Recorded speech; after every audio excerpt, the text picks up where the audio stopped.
ఈరోజు జగన్మోహన్ రెడ్డి గారు పల్నాడు పర్యటనకి వెళ్ళిన సందర్భంగా జరిగినటువంటి తీరు ఇది ప్రజాస్వామ్య సమాజమేనా అనేది అనుమానాలు కలుగుతున్నాయి. ఎందుకంటే పోలీసు వ్యవస్థని అందరూ గౌరవిస్తారు. మనిషికి సామాన్యుడికి ఒక రూలు, మాజీ ముఖ్యమంత్రులకు ఒక రూలు, లేకపోతే రాజకీయ నాయకులకు ఒక రూలు అనేటటువంటిది ఉండదు. పోలీసులు అనుమతి ఇవ్వలేదు అని అంటే ఎవరైనా సరే కోర్టుకు వెళ్ళి పర్మిషన్ తెచ్చుకొని ఆ కండిషన్స్ ప్రకారం యాత్రను కొనసాగిస్తారు. ఇప్పటిదాకా చూసినటువంటి రాజకీయం ఇది ఆంధ్రప్రదేశ్. కానీ పోలీసులు పర్మిషన్ ఇవ్వకపోతే ఏంటి, మా బల ప్రదర్శన మేము యథావిధిగా చేస్తాము అనేటటువంటి స్థాయిలో ఈరోజు జగన్మోహన్ రెడ్డి గారు రెచ్చగొడుతున్నారు ప్రజలని. అంటే ఏమి ఆశించి రెచ్చగొడుతున్నారు? గతంలో మీరు లోకేష్ పాదయాత్ర చేసినప్పుడు ఆంక్షలు పెడితే మేము అన్నిటినీ బ్యారికేడ్స్ని దాటుకుని మేము మా యాత్ర కొనసాగిస్తామని ఆయన అనలేదు.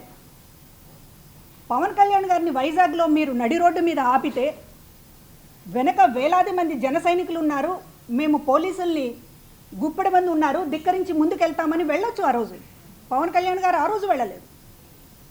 ఇప్పటిదాకా రాష్ట్ర చరిత్రలో ఎవరైనా సరే పోలీసులు ఆంక్షలు పెట్టారు అని అంటే దానికి సంబంధించినటువంటి న్యాయ పోరాటమైనా చేస్తారు, లేకపోతే పోలీసుల తీరుని ప్రజల్లోకి తీసుకెళ్తారు.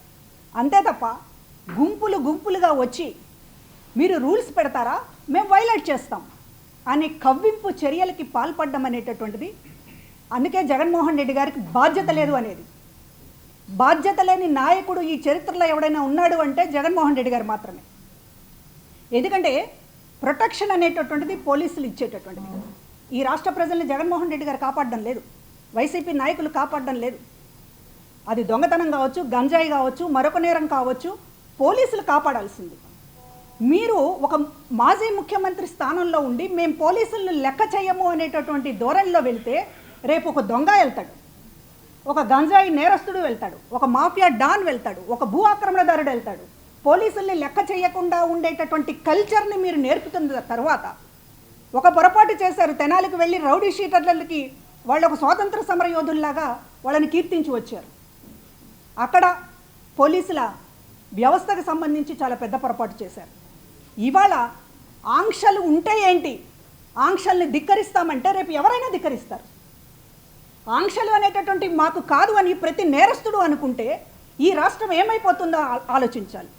రేపు 21వ తారీఖున ప్రపంచ రికార్డు సృష్టించడానికి ఆంధ్రప్రదేశ్ పేరుని, ఆంధ్రప్రదేశ్ క్రెడిబిలిటీని ప్రపంచానికి చూపించాలనేటటువంటి ఉద్దేశంతో ప్రతిష్టాత్మకంగా యోగా డే చేసుకుంటూ ప్రధానమంత్రి గారిని పిలుస్తున్నటువంటి సందర్భంలో ఈ వయలేషన్ ఆఫ్ రూల్స్ అనేటటువంటి దాన్ని ఒక సిద్ధాంతంగా, ఒక ఫిలాసఫీగా జగన్మోహన్ రెడ్డి గారు వరుసగా ఇంప్లిమెంట్ చేస్తున్నారు అంటే దాని అర్థం ఏమిటి?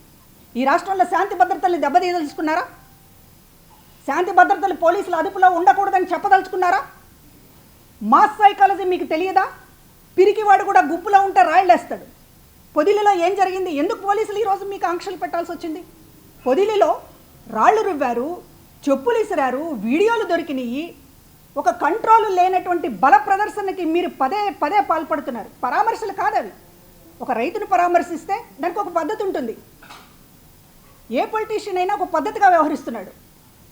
పద్ధతి పాడు లేకుండా కేవలం మీ స్వార్థం కోసం బల ప్రయోగం, ఎమోషన్స్ని రెచ్చగొట్టడం, రకరకాల సెక్షన్స్ అన్నింటినీ కూడా రోడ్ల మీదకి తీసుకురావడం, వాళ్లతోటి ఒక ఉన్మాదంగా వ్యవహరింప చేయటం. ఇవాళ ఇద్దరు మీ దీంట్లో చనిపోయారు. కాన్వాయ్ యాక్సిడెంట్ అయ్యి ఒక వ్యక్తి చనిపోయాడు. ఒక కార్యకర్త సొమ్మసిల్లిపోయి మీ కాన్వాయ్ దగ్గర తోపులాట్లో గుండె ఆగిపోయి చనిపోయాడు. మీరు మీడియాతో మాట్లాడుతున్నప్పుడు కనీసం ఆ ఇద్దరికి సంతాపం కూడా తెలియచేయకపోవడం అనేటటువంటిది మీ దౌర్భాగ్య రాజకీయానికి ఉదాహరణ కాదా అని అడుగుతున్నాం. ఎంతసేపటికి మీ స్వార్థ రాజకీయమైనా, మీ బల ప్రదర్శనైనా జగన్మోహన్ రెడ్డి గారి చరిష్మా తగ్గలేదు అని మీకు మీరు ధైర్యం చెప్పుకోవడానికి చేస్తున్నారా, లేకపోతే ఎవరినన్నా ఇంప్రెస్ చేయడానికి చేస్తున్నారా, మీ ఉనికిని కాపాడుకోవడం కోసం చేస్తున్నారా?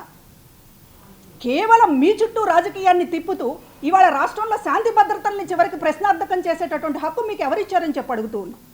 చూసారు కదండి. మరి ఈ వీడియో కనుక మీకు నచ్చినట్లయితే ఒక లైక్ కొట్టేసి మీ అభిప్రాయాన్ని కూడా కామెంట్ బాక్స్లో తెలియజేస్తూ ఇలాంటి ఇంట్రెస్టింగ్ అప్డేట్స్ కోసం మా ఛానల్ని సబ్స్క్రైబ్ చేసుకోండి.